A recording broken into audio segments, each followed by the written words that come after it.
Welcome back to episode 9 of What's the Story. We're here in Shinrow, County Offaly today at a real treat in store. We're going to meet Michael Gowing, a dairy farmer. A couple of things with Michael. We're going to talk about calf rearing. He gives a masterclass today, I think, in calf rearing. We're going to talk about his experience with precision microbes, but most importantly, really exciting for us as a company, about trial work we're doing on cows, very first farm. Michael is a force of nature, high energy, really scientific, really working at the top edge, not afraid of giving his opinion and giving me a bit of a slagging. Let's go, let's have a chat with Michael.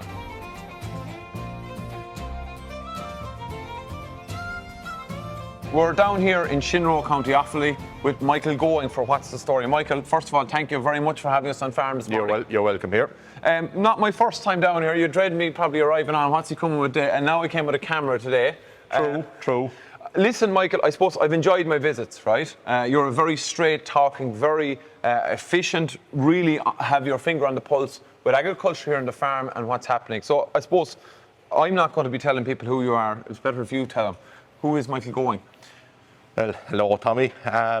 Michael Gowing's an ordinary farmer. I'm a spring calving farmer, running a large family farm. We calve approximately 475 to 500 cows with the ambition of milking 450 cows in any given year. Very compact calving, start early by Irish standards. We start calving in early January. The ambition would be to have over 300 cows calved in the first 21 days and to be finished calving by Patrick's Day. The vast majority of the calves are sold off farm at anywhere between 2, 3, 4 weeks of age to local buyers, and I suppose that's partly why Tommy originally came here. I started using precision microbes in the calves because I wanted to improve the thing further than it was, to ensure the beef calves were that little bit better going off farm to maintain my buyers. And that's where the story with me and Tommy started. I suppose, look, detail, very efficient, and that was an efficient answer as well, a very good overview of what you're doing. But there's a deep love of farming as well. You've been involved with macra.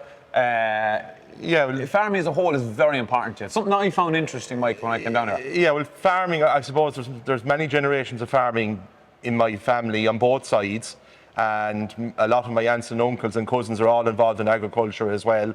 I've loved farming from when I was younger. I would make the claim that I've never gone to work in my life, that this is my hobby, and I'm lucky to be able to say that.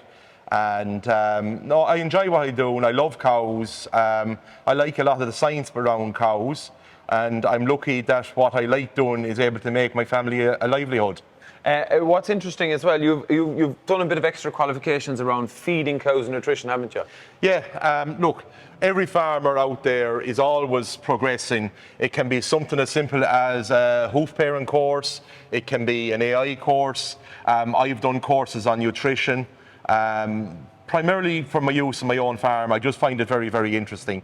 And I suppose that's why I'm pushing my calves in different ways than is currently recommended. Similar with my cows, I just like the science behind it, and it's another feather to your bow, I suppose. I'll never use it outside of my own farm, but I just like doing it. It brings interest into the job from a day-to-day perspective, doesn't it?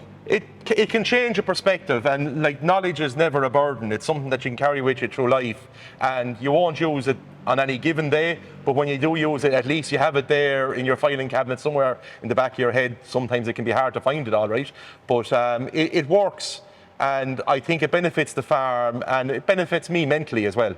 Talk about technology. Okay, we're in a beautiful parlour here. It's all, like, people talk about the dairy parlour being a food factory. Like, you can see it's spotless here. And technology is huge in the farm. You have a lot of data. We're going to talk about it in a while, but you have a lot of data coming off the farm. Over your career in dairy farming, how have you seen it change in relation to data, the amount of the information we're getting back from cows? The amount of information we're getting is outstanding in comparison to what it would have been in the past, but I think even more important, the information was probably always there, and the farmer correlated himself in his own brain, and there was people that were exceptionally good at doing that.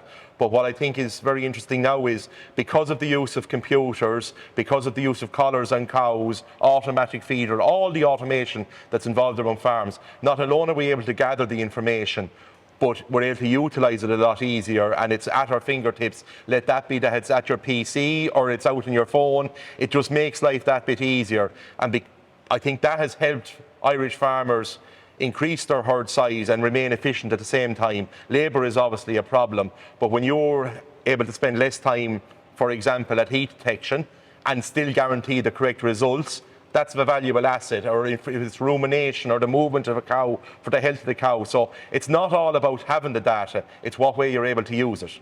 Okay, and you keep ahead of the curve. We're going to go and talk about calves now. You're doing something different. It was really fascinating me from the first minute that I met you, apart from all the abuse you were giving me. But no, I think what you're doing with calves is interesting. So we're going to have a look at calves. Before we go there with cows, just your direction with cows here. We're standing in the milking parlour.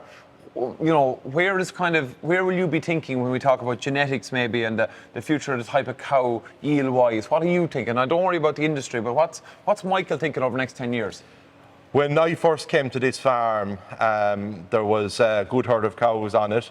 There was a number of cows that were involved in Teagasc trials. There was the Norwegian Red trial was ongoing on the farm, so there was purebred and crossbred Norwegian Reds, and similarly to Jersey as well. At that stage, I made the decision that I didn't like Jersey. I think Jersey is a good cow, and they operate to a system, but they don't suit me personally or my farm. So I steered away from Jersey. I never liked the Norwegian Red myself personally from a temperament point of view. I just felt there was a little bit of a excitability about them. So I have stayed with the British Frisian Holstein cross. I am doing a little bit of experimentation with the Flex at the moment, primarily because the access to British Frisian bulls has reduced over the years, and I also like the colour of the cows. Okay. Yeah, it's fine. So I suppose the first day I came here and looked at the cows, I had my decision about not having jerseys, partially, yes, financially based, but also I'm going to be milking my cows twice a day, every day, and I personally didn't like the look of a jersey, so I made on that decision alone, I decided, no, jerseys aren't for me. And I suppose if you look from my background, my father still is very big in beef and fattens cattle, and jerseys wouldn't have a very positive outcome for that either. So I suppose it's very much where the person is coming from, where they're going to, and also their farming type and what they want to do. A jersey is probably an easier maintained cow. An extreme Holstein cow is a harder to maintain cow that requires more feed. So it's not for me what cow you have, it's what profit you can get out of what cow. Interesting. Okay. Very good. Let's go talk about calves. Okay.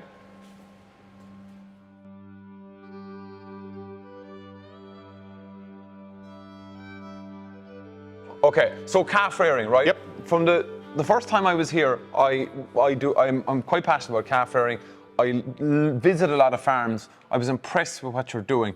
So I want to talk about that, not just from a microbes point of view, but just from a calf rearing point of view, doing the basics really well. You have a very sort of thorough approach, common sense approach maybe, but common sense isn't common. So talk me through the aspects of calf rearing that you do. And I kind of bulk it into 6 kind of fundamentals. Talk about colostrum and beastings things first. Okay, well I suppose the first thing you said, the basics of what is good calf rearing. Yeah. So what are the tricks to calf rearing? Getting your colostrum into your calf, assuming it's quality colostrum, in a timely manner and in sufficient volume, I suppose. What volume are you aiming for here? So on this farm, we'll start at the beginning. Every cow is vaccinated, from the first cow to calves to the last cow to calves, for rotavirus. Rotavirus corona is used. Every cow then, when she calves, I stomach tube the calf within an hour's birth, depending on the weight of the calf, up to 4 litres. Okay. And that ensures that calf is going to be safe.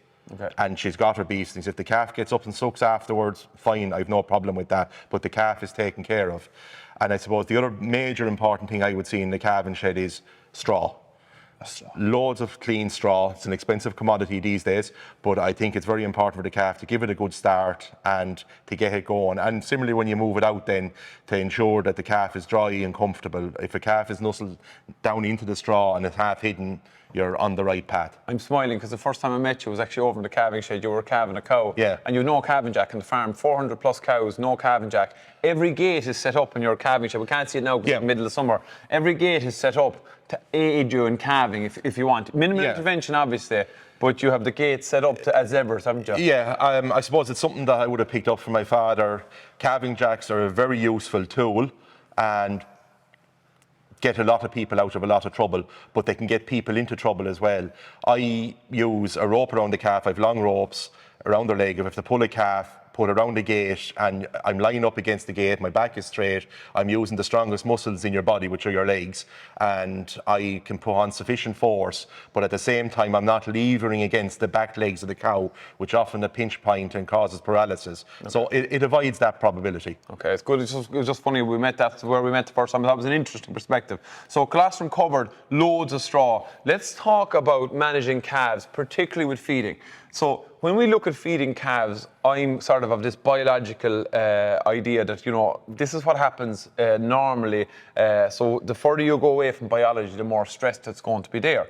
So I've been an advocate, or been coming around to the thinking of more feeding. But the problem is I'm not paying for the milk and I'm not doing it myself. So it's easy to be theoretical. So it's nice when you go into a farm and you see people who are going towards that biological feeding. Talk to me about feeding a calf from a rearing perspective. We've given the calf its beestings when it's born. Within 24 hours, then the calves are moved every morning into individual pens, which you'll see over here on my left. And they're put into them pens for the ease of training the calf how to drink. The pens are a pain to put up, and they're a pain to take down. But if you have 30 young calves one morning to train to drink, you can get into each individual calf. And from the lads that are working with me here, they know if a calf is sick, they mark it by putting the band on the head of it, and I can go and investigate then afterwards. So do you have a board or something up here doing that? No, just a band around it. They have a band with them, like a wrap for a cow's tail if they had mastitis or something like that. It's just to draw attention to that pen. You can whip it on, whip it off. It's Velcro. Very simplistic. And then once they're able to drink, they come into here. They're getting, obviously in the individual pens, they're getting morning and evening, and it's whole milk they're getting. When they come onto the robotic feeder, what age are they going to the robotic feeder, Michael? It's very much, they're never forced onto the robotic feeder. They have to be able to, we put the single feeder in, they latch on, they drink their milk. That's the stage they're ready to take care of themselves. So it's when they can take care of themselves. Generically, you'd be talking about 2 to 3 weeks of age. Okay, can I just say, interview, because that's an important thing, because a lot of people ask the question about when the calf should go on the automatic feeder. And that's now scientifically, I've listened to a few webinars of one of these theoretical lads. You're ahead of the curve, right? The advice is the calf goes onto the feeder when they're ready to go onto the feeder, when they're feeding well. Yeah, well, I found that it's a lot easier when you put the calf into the pen, we show her the feeder, introduce her. If she's going on today, she won't be fed in the individual pen, so she'll have hunger. We'll come out, put her on the feeder, she'll get her feed there, so she's introduced to the concept of that's where the milk is. And about 90% of them will have fed again before evening milking. And if they haven't fed, we leave them alone, and by the following morning, you're up near 99%. And then only then they will intervene. So they're put onto the program then, and their milk rate is ramped up over a 3-week period. They're still getting whole milk, up to 11 litres per head per day. And the other quirky thing that we do is I add milk replacer to the milk with the automatic feeder. So I'm bringing the dry matter of my milk from, roughly speaking, 12.5% to be considered an average, up to about 15%. And that kind of supercharges the milk, and it enables them to take off and put on more skeletal, more so than muscle. I want skeletal. You want the frame of the calf? Yeah, I want to frame the grass. We can hang flesh on it at any stage. I want the calf to be growing. I want, particularly my heifer calves, to calve down at 2 years of age. So the best time to get your calf to grow is when they're younger. The best feed conversion ratio by a mile, and they'll put on skeletal mass rather than physical flesh. If you feed an in-calf heifer because they're below weight, all they're going to do is put down fat, and it's of no use to the animal when they calve down. It's actually a hindrance. So grow them when they're young. Okay. Then talk to me about this, an unusual system. So you're still feeding whole milk through your automated feeder, aren't you? Yeah. So the whole milk is put into this tank once a day. It's agitated to make sure it doesn't settle, particularly new milk will settle. It's washed once a day with water and detergent as well. Hygiene, particularly when you're using whole milk, is very important. Once a day you're washing out that tank? Yes. Okay. All milk is taken out of it and it's washed, and it's... Is it treated like the milk machine a little bit in wash cycles? Yeah, exactly. Yeah. And it takes the milk in as required and adds in the powder as required. So modern standards, every calf now has a computer chip in her ear. So we just make sure when we're tagging our calves that the computer chip for my feeder is going to be in the left ear, and it monitors them. When I come in to look at my calves, I come into the shed, I look at the feeder, it'll highlight any calves that it thinks there's something wrong with, but then it's very important, even if there's nothing on the feeder, that you go and you actually look at your calves as well. Okay. I think so. There's a double step. You're using technology, but you're still very much looking at the animal itself. Yeah, well, I suppose that's because of my father and the way I was trained. I still have a lot of the old-fashioned skills, and it mightn't be a very popular thing to refer to them as old-fashioned, but I think they're very valuable. And I think I'm of the lucky generation. I was trained in the old skills, but I'm able to use the new technology. My biggest worry going forward, are we losing too many of our old skills? Let that be for stock judging, animal husbandry, or whatever, all around the farm. I have the lucky advantage I can use both. Okay. And how would you train people then in that system? Because you obviously have the people working here. Yep. How do you train people? What's your thoughts on bringing people into the farm system to help you, be it calf rearing, whatever it is? Because as much as you like work and you love your hobby, you're still a lot of jobs. You need people to help you. Yeah, well, simple is best, and routine. So make things very simplistic. And technology can help doing that. The advantage of the automatic feeder is every calf is getting what they should on a given day. The advantage of the single calf feeder is we don't get them to pour in a random amount of milk. We have a jug. It is 2 jugs. It's a very specific measurement. It's not a half jug, it's not a quarter jug, it's 2 full jugs. Okay. Simple, so no one can guess, or it's accurate, and it's to make things simple. And even little things like when you're bedding the calf pens, them calf pens are bedded when they're occupied every second day, but the straw is not a million miles away. It's accessible. Okay. There's not a lot of work associated with it. Easy to do. So to make things easier, and also to have a good atmosphere on the farm as well. Okay, I might be the boss, but it's to get on with the people that are there as well. And they have their bad days, I'll have my bad days, and to recognise that we're people after all. It's their livelihood, it's my livelihood, it's not their hobby. And it's to respect that. And that also to do things in a timely manner. I would be very big. The people come in that are working here, they come in at a set time, they get their breaks, they go home at a set time. And you try to do that as much as is possible. Okay, very interesting. Talk about the environment the calf is in, just from a drainage, airflow and space point of view. Again, it's very simple, but you do it really well here. You go strong calf, you feed them well. Sorry, just before I go to the environment, feeding curve is always asked when you're feeding a higher plane of nutrition. Yes. And you talk about weaning. What's that feeding curve of milk and when you're weaning? And just talk about maybe the introduction of concentrates and that. Okay. Up to weaning, sorry. The program that I have for the calves is a very extended program, way beyond what is recommended at the moment. Okay. So by that, I'm not as concerned about the introduction of concentrates. Okay. They're there, they're present, they will only be nibbling at them. But by the stage that I am starting to slow down, which is on, roughly speaking, as an average, the calf will be about 100 days old, and I weed down over 2 weeks period. They ramp up their usage of concentrate very quickly because they have such size garnered at that stage. And I have more organically grown the rumen rather than trying to force start it. I also then have the advantage that they're picking at their hay, they're picking at their meal. When they want it, then they're able to use it, and then I can let them out. There's 1, 2, 3. There's 3 doors in this shed that they can let out into calf paddocks that are fenced for calves. So I get my calves out to grass very early, and by virtue of the fact that the calf is bigger, they're able to take advantage of the grass. Okay. One of the interesting things you said to me in our last visit was summer scar syndrome. What's that? I don't know what it is. And part of what, just give I suppose why you said that to me around, because it's amazing. Again, this year I would say 50, 60, 70% of farms have an issue with summer scar. You don't see it here. No. What do you put that down to? I put down a number of different things, like most things on a farm. Number 1, because I'm calving earlier, my calf is naturally going to be bigger. Number 2, because I grow my calf so aggressively when they're younger, they're a stronger calf by the time that they're getting to grass. Okay. And I think that's of huge importance. And then I'm not anxious that they're going to be grazing real lush grass. I don't want stemmy grass, but I'm not looking for the real lush grass until the animal is actually able to benefit from it. Okay. It's a young calf. If you have a child, you're not going to be feeding them a T-bone steak the first day. You work up towards it. It's the same thing with calves. Okay. And it seems to work for me. Yeah, it's very important. I think you won't win them less than 2 kilos of concentrates. No. They're not going on to lush grass. So a lot of focus on rumen development.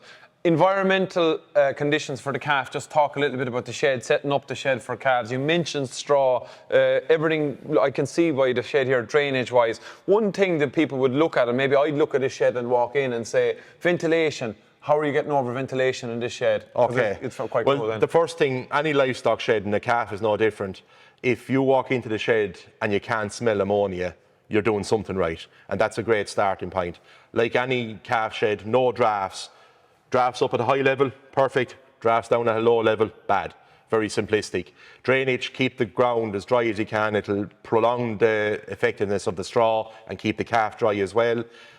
Space for the calf to grow and develop. The pens that we have, the individual pens, they're big by industry standards, and I have no problem with that. Yeah, they are quite big. And then they're let out into bigger pens, so give the calves room to run around and play as well, and not to overcrowd. So we have 6 feeders here. Generally speaking, we would only have a maximum of 20 calves on a feeder. They will feed up to 30, but we normally only put 20 onto an individual feeder. But what I find even more important, rather than having 1 feeder per pen, I would prefer to have 2 or 3 feeders in a pen, even with a bigger number of calves, because they can move back and forward. There's nearly always one free for the weaker type calf. Competition, okay, that's really interesting. It removes competition, essentially. Yeah. Okay, very interesting. Just talk to me about precision microbes on the feeding system. It was, again, you got the basics right. As a company, we promote the basics, been done well. We're a tool in calf rearing. Talk to me about precision microbes as a tool. Where did it come in for calf rearing from you? What did you feel the benefits were?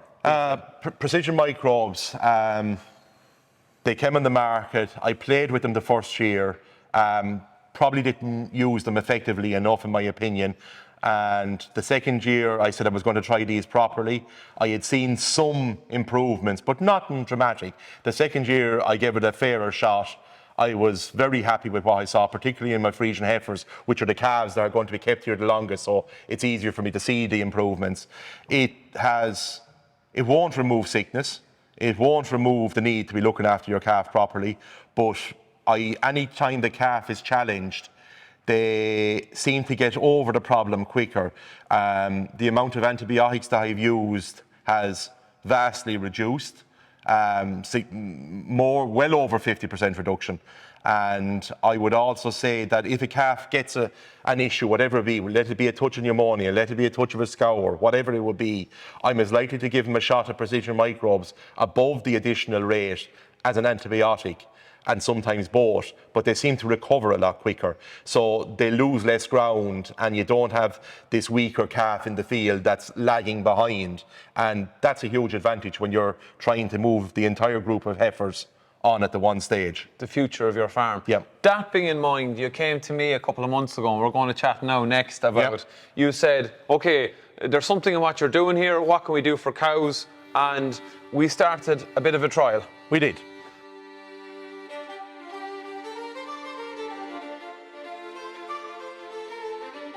All right, well, we're talking about the future. So, okay, we talked about calves, and that was a really, I think, valuable, comprehensive view of calf rearing. And if you don't take something out of that from a calf rearing perspective, I think, look, just very valuable. Even the bad points. Very valuable. Look, you're very honest, and I think I have a concept to be brilliant at the basics. It's hard to do, but you're doing it in a big way. So, okay, let's take it forward. You got on well with the microbes and the calves as a tool, and you, I suppose, wanted to trial something on cows. What was the thinking? Why are we here?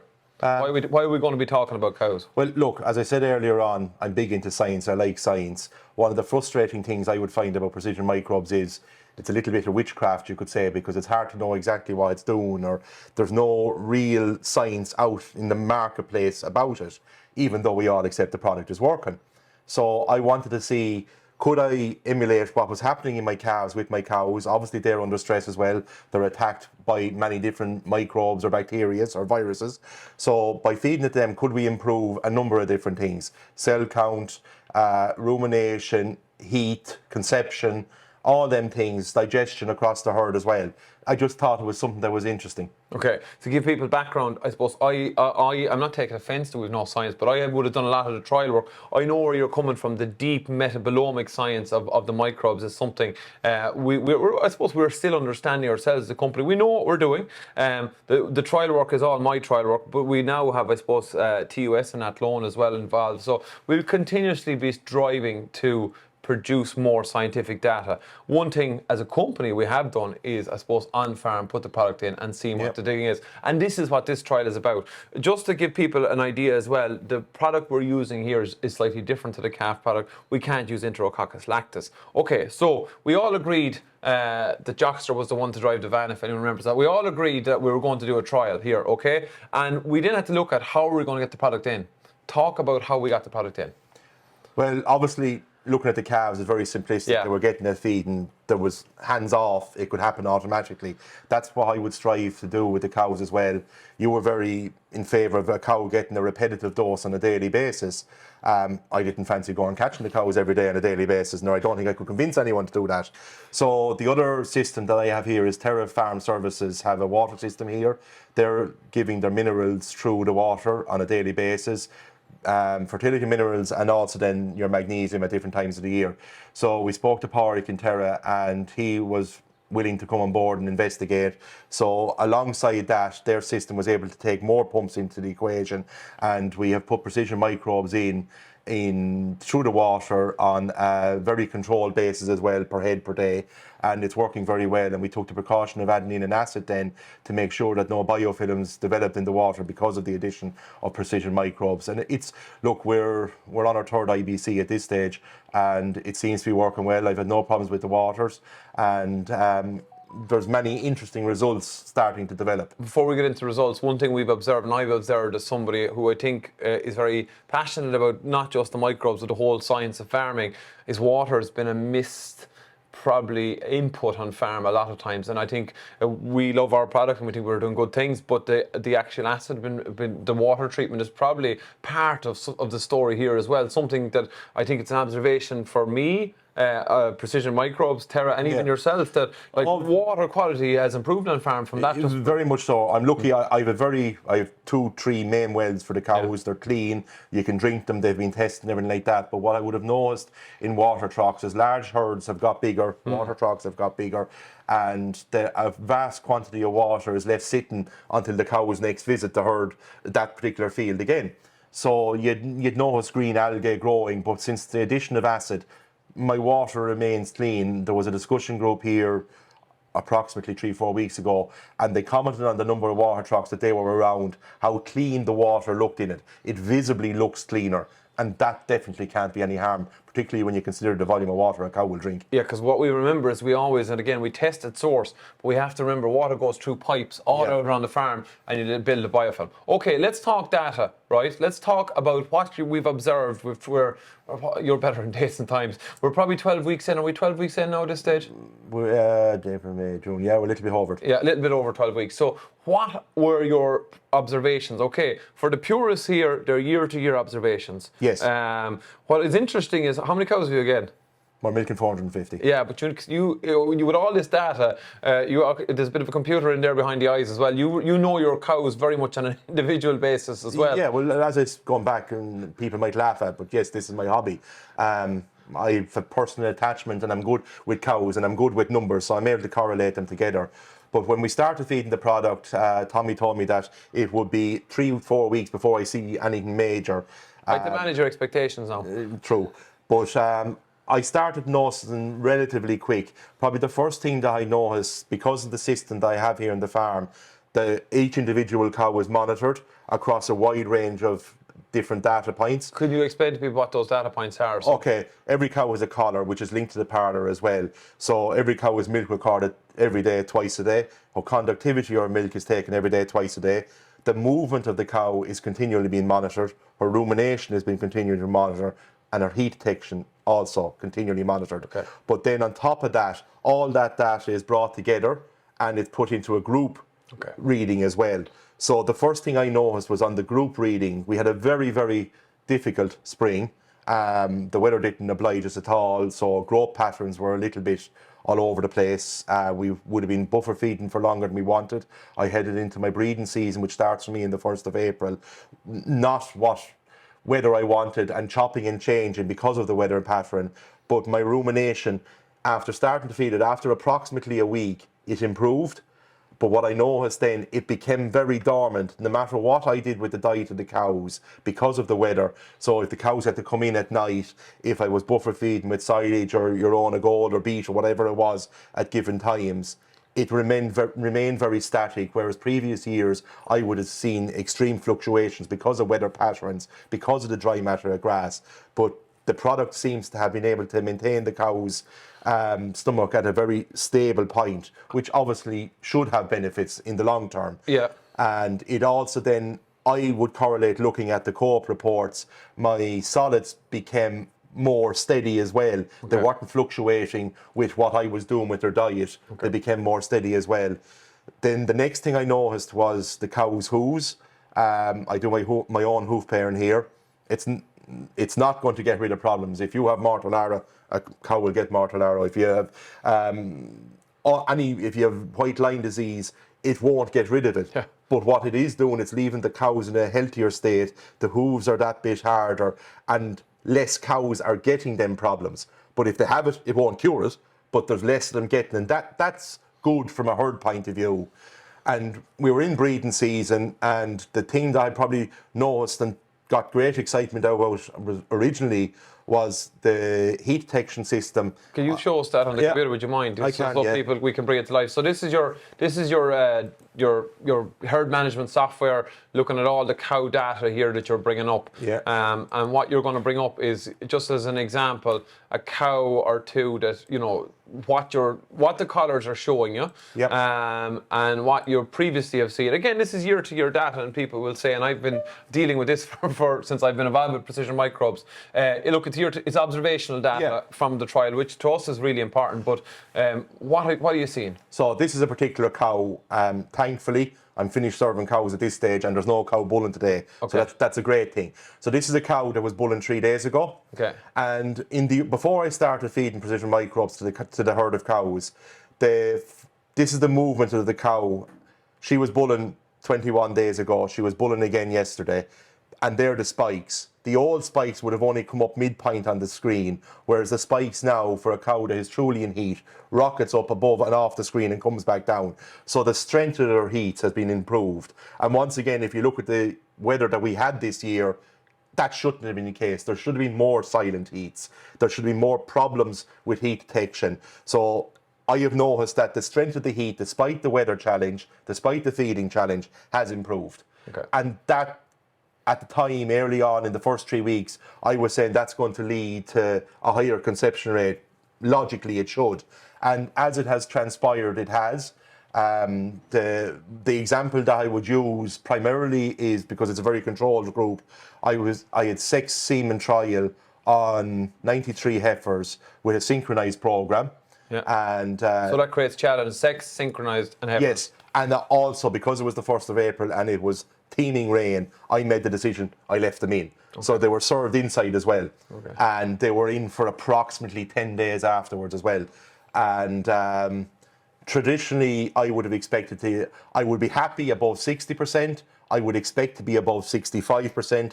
I'd be thrilled when I'd be breaking to 70% if I was meeting all those challenges. So synchronized sex semen and fixed time AI. But after the scanning that we did, we have 85% conception rate. I don't think precision microbes is going to be the solution for everything, but it's the only thing that we have changed. I would add the caveat that I would like to repeat that again before I'd have extreme confidence in it. Yeah. And maybe something else was at play, but that's the only thing that I can point to. Yeah, there's a lot of indicators there, and I think replication of results is important to you. Yeah. You said you like the science. It's important to us as well, and it's when you have to start somewhere. This is our first farm. We're actually going to try and repeat these results in 2 other farms now to see, because that's really important. The real world is really important. So any challenges with the product? What were you not happy with? Anything that, what were the downsides? Anything you're... Well, I suppose, as I mentioned, one of the things that we were monitoring in cows is cell count. Yeah. And when we started feeding the product, despite all those good signs, the one thing, cell count rocketed. rocketed might be a bit extreme. It went up by about 50 or 60,000. Which is rocketing in your terms and not rocketing in general terms. But it went higher than you'd like it to be. Yeah, it went higher than I would like it to be. And I couldn't explain it. I went through all the traditional things. I tested the parlour. I increased the dose. I was using a backflush system on the cows after every cow was milked, but I hadn't been putting paracetic acid into it. So I put paracetic acid into it. I got the cows that showed up with clinical case of mastitis tested, and we treated cows and everything like that. But it was a concern, and it was a bit frustrating. But when we talking to Tommy and when we looked at it, we stuck with it to see what would happen. And it has now started to come down unexplainably either.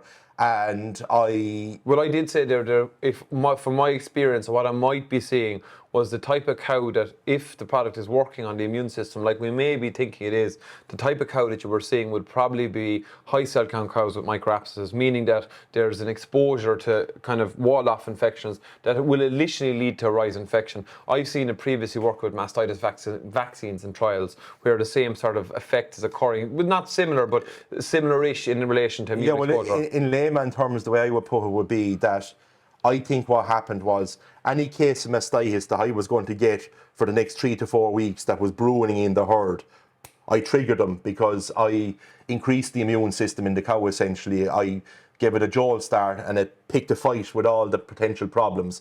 And I had all the problems at the one time and then wiped them out. They were gone. So my cell count has started to drop. It's back down and falling. And our science would indicate that it will continue to fall, but that remains to be seen. So that was one frustrating point. The other, I suppose... Don't say Tommy calling to the farm too often now either. That's a permanent problem. I suppose the other thing too is I still find it a little bit curious, and I've done more research into it, independent of precision microbes. I think a lot of what we're missing in the cow, we know a lot about cows, we understand a lot about cows, we're probably missing a huge amount in the hind gut in particular.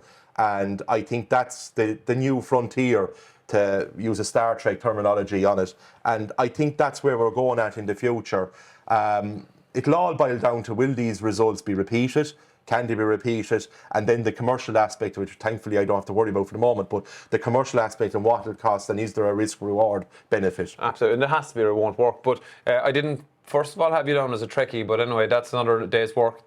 The hind gut, I said to you at the very beginning, if you remember, that you were the first person I had been interested in the hind gut because of all the coccidiosis I've been seeing in calves around the country. And I said the hind gut's been dismissed. So there is a bit of research going on in America at the moment on the hind gut. It's becoming quite topical actually in relation to inflammation and a primary driver for some of the secondary things like ketosis and milk fever. So look, we're targeting the rumen, but we are targeting the hind gut. So really interesting here. Clean water is really interesting. The microbes are interesting. We have some data. Looking forward to, Michael will be glad to know that I'll be back again at some stage for another visit to see how things are going. I'm busy that day. Okay, Michael, just overall, I suppose from a science point of view and somebody who wants to keep ahead of the curve, biology, like the fact that this is an organic product, it's a biological product, 10, 12, 15 years ago, it might maybe have been even harder to bring this concept to market. Look, we're losing access to antibiotics. So we're going to have to find another way of dealing with all these individual problems on the farm. The prevention has always been better than a cure in cows, in humans, across the entire spectrum. If you can stop something from happening, you're going to have less problems. And I think the whole thing is that precision microbes, as I see it, is very useful as a preventative. And if we can do what we're talking about doing in cows, it definitely has a role to play. We're going to lose antibiotics, but I think what we have to strive for is that we can maintain antibiotics at a level that is much lower than it currently is, but that we can have it there for the cure, but we do other things, such as the basic simple things. Let that be clean cows, teat spraying, clean roadways, well-fed, well-minded cows. They're all important, the same as it was in the calf shed. But if the precision microbes add something extra, it puts up that extra shield, like the rotavirus vaccine in the cows for the calves, if this works for the cows in a similar principle, that has to be good. Okay, look, a good overview. Looking forward to keeping an eye on this going forward. We might finish up with some calves out in the field and a final few words. That'll do.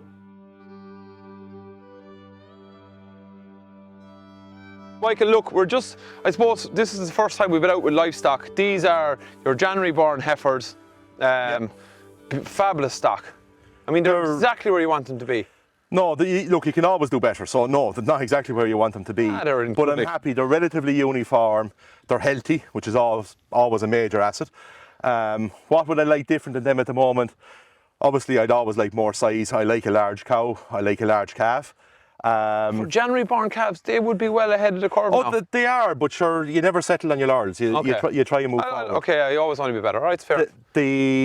What would I like different? Obviously, you can always improve on EBI. You can always improve on your solid production in particular. But look, I'm happy enough, particularly considering the challenge that it was this year, graze and the quality of the grass. Even the quality of the grass that's in front of them there at the moment, even by my standards, I would consider that borderline. Okay. It's just that grass growth has come, burst, and then it stops, and that's everywhere around the country at the moment, and you just have to deal with it. What I like about them calves mainly is size, but also they're happy. And if you can walk out into a field of calves and they're not talking to you, that's a major asset. I like a strong framed calf. I like a healthy calf. You might start hearing a few of them starting to cough there now. Yeah. I'd have an unusual approach to worm dosing. Yeah. They've only got one worm dose so far this year. Okay. And I like to hear that little bit of coughing. Yeah. Because you don't dose your cows, I presume, then? No. Yeah, yeah. You allow immunity. It's a dangerous game to play now as a vet. I have to be very mindful of that. But you obviously have your system of doing things. Yeah. I get the science of it. There's a little bit of exposure to a strong animal. Yes. You know, because exposure to a weak animal that's underperformed. Yeah, but and it's also the level of exposure. Yeah, okay. But I'm happy with them. They're probably, at a guess, and it's weather dependent and where they're put grazing as well, but they're probably 2 weeks, 3 weeks away from worming on past experience. Okay. And then that, with luck, will get them through to their winter dosing. Okay. So they'll have 2 dosings at grass, essentially, which by Irish standards is extraordinarily low. Okay. Michael, just to finish up, you've been, people will know you from your political involvement with agriculture. That was a past life. Way in the past. Yeah, but say if we were to, as you said to me, someone said to you, break in a case of emergency, put you in a glass box and come out to Irish agriculture now, look at the political scene. I suppose, talk to me a little bit about what you think about main challenges farmers need to be thinking about before we think about industry. What does farmers need to be thinking about? Getting things right with what you can control, which generally speaking is inside your own gates. So basics, once again, get them right. Try and be, whatever you're doing, try to be something that you're going to be happy at. It's in any job, let it be a dentist, let it be a doctor, let it be a vet going around the country doing very little. That was a reference to me, just in case anyone missed it. I didn't think it was that sort of. What you are doing is something that you're happy at. If you can do all them things, you're getting ahead. But there's lots of challenges faced in agriculture. Some of them are in-house and some of them are external. Unfortunately, the more serious ones are probably external. Okay. And they are a concern going forward. Since milk cows went, probably was the utopia of dairy farming in Ireland. We were allowed farm, less so not looking at milk quota, which we weren't used to. The new version of milk quota, nitrates, where is that going? It's the unknown is probably the biggest problem. And when changes do happen, they happen so quickly. It takes a while for a farmer and his system to adapt, that if we could be told about these changes with a greater lead-in time, it would be hugely appreciated. I think people would get on a lot better if that were to actually happen.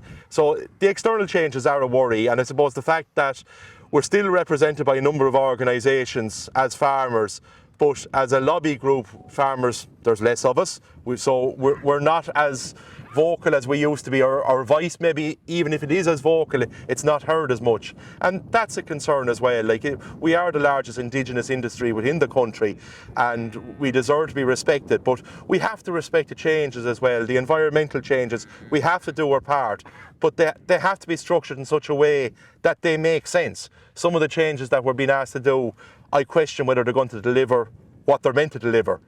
So it's an interesting time in farming politics and farming in general. I would have found this year people, I suppose, would that challenge, they're feeling it. What's your advice to people just from a day-to-day basis, on farm? What was from your experience? It's a hard question, I know. I think the most important thing, farming by its nature is very insular. and particularly in busy periods, your calving seasons, your harvest now for the tillage farmer looking forward, we're very much focused internally, we're very focused on what we're doing. It can get in on people. Just to remember that you're not alone, that if it's raining on your field and you want to cut silage, by and large it's raining on your neighbour's field each side of you too. Okay. So you're not alone. And even the phone can be your worst nightmare, but can be a useful tool. Even if it's only a conversation with somebody, that can be hugely beneficial. And I think also, look, discussion groups have a part to play, but just general communication. And a lot of people would say to do something that's different, that you want to do as well. If in my case that was a bit of study, if you want to go and follow a football team, go to rugby matches, whatever it would be, that there is life beyond the farm as well. I think that's you said a lot of powerful things today, and give me a little bit of abuse as well. That's all right too. But look, I really enjoyed today. A powerful message to end up on, and a challenging year for farmers. Keep up the great work. Look forward to coming back again for an update on the trial work and a little bit more abuse, but that's all right too. You're doing a super job here, Michael. It's been a real pleasure working with you. I like the science as well, and I'm really interested in how this is evolving. And I think precision microbes are tools, but look, adding value to farm as well, and look, we'll wait and see what. Yeah, well, look, precision microbes, they're a tool in the tool belt, but they're not the tool belt. The tool belt is the farmer, that's who carries around. But if they can fit in and give value to the farmer and make life easier, it's valuable to have them. Super, we'll let you get back to a very busy day. I believe there's a bit of silage down, other jobs to be done. Yes, and you're covering the pit. Okay, that's it from episode 9 of What's the Story, where we meet our customers. I really enjoyed that morning with Michael Gowing. Passionate, this is his hobby, but he's doing it at a very top level. Loves dairy farming, loves the science of dairy farming, the technology on the farm, the detail that goes in to every decision is really interesting. He challenges me every time I visit him. He slags me that he doesn't want to see me again for another couple of months. But look, a really informative day. And for us, bringing the theory of our cow product to life in practice, to see some of the early provisional results we're seeing, that's exciting. So that's it from episode 9. Join us for episode 10. We're 3/4 of the way there. We said we do 12 series of meeting our customers and telling their stories. See you next time.